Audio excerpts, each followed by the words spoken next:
अस्सलामुअलैकुम वरहमतुल्लाहि वबरकातुहू। मैं CIC का बच्चा हूँ। मेरा नाम है सैयद अब्दुल मोहित रिजवान।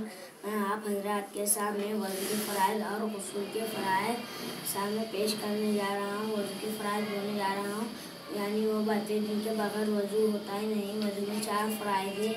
नंबर 1, पेशानी के बालों से ठोड़ी के नीचे तक और एक कान के दूसरे कान तक मुँह धोना। नंबर 2, दोनों हाथों को कोनों समेत धोना। नंबर 3, चौथाई सर का मसाज करना। नंबर 4, दोनों पाँव को टखनों समेत धोना।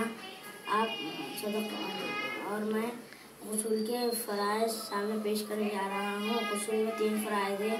नंबर 1, कुल्ली करना। नंबर 2, नाक में पानी डालना। नंबर 3, तमाम बदन पर पानी बहाना। इस तरह के बाल बराबर जगह सूखी ना रहे।